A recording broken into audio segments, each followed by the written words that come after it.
Brought to you by TechnoSpark 20 series smartphones.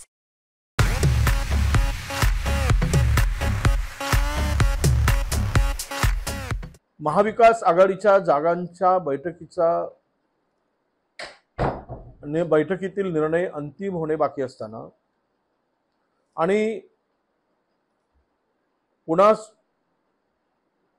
Uddhav ठाकरेजी साहेब आणि शरद पवार साहेब आणि काँग्रेस या महाविकास आघाडीची बैठक आणि चर्चा ही संपली नसताना उद्धवजी ठाकरे यांनी ज्या 2 जागावर उमेदवार घोषित केलेला आहे, थोडासा आघाडीचा धर्म जर पाडला असता तर नक्कीच आपल्याला त्याचा आनंद झाला असता। शेवट तीनही पक्ष मिळून अंतिम निर्णय घ्यायचा असतो आणि चर्चा संपली नाही, चर्चा सुरू आहे। अशा स्थितीमध्ये उमेदवार घोषित करणं हे थोडा आघाडी धर्माला निश्चितपणे थोडा गालबोट लावल्याच्या सारखं मला वाटतं।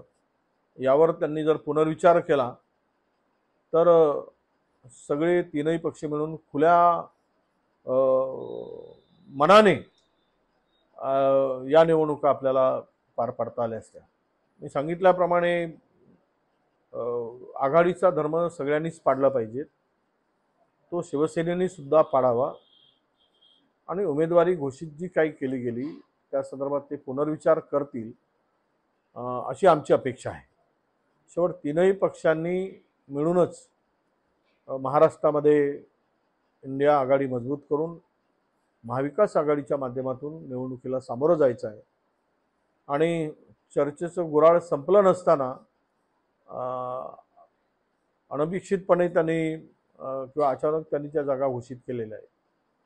त्या संदर्भात खरंच कार्यकर्त्यामध्ये सुद्धा नाराजीचा सूर आम्हाला दिसतो आहे।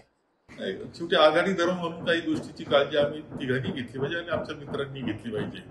दुर्दैवाने ती घेतलेली दिसत नाही, ही वस्तुस्थिती आहे। ठीक आहे ना, आमचा आग्रह आहेच आहे आणि त्यामुळे दिल्लीला सुद्धा वस्तुस्थिती आम्ही कळवलेली आहे, काय परिस्थिती ही कळवलेलं आहे। विश्वजित कदम आणि काही त्यांचे सहकारी हे गेले असतील दिल्लीला, ही परिस्थिती सांगतील, ते दिल्लीतून मार्गदर्शन घेतील। आव्हान तर आमचं आहेच आहे, अजूनही काही वेळ गेलेली नाही, अजूनही एकत्र बसलं पाहिजे, मार्ग काढले पाहिजे। जी आता शिवसेनेने जाहीर केली यादी किंवा वंचितने आज निर्णय काही घेतला, या सगळ्यांच्या बाबतीत फेरविचार करणं आणि आघाडी म्हणून आम्ही पुढे जाणं ही काळाची गरज आहे।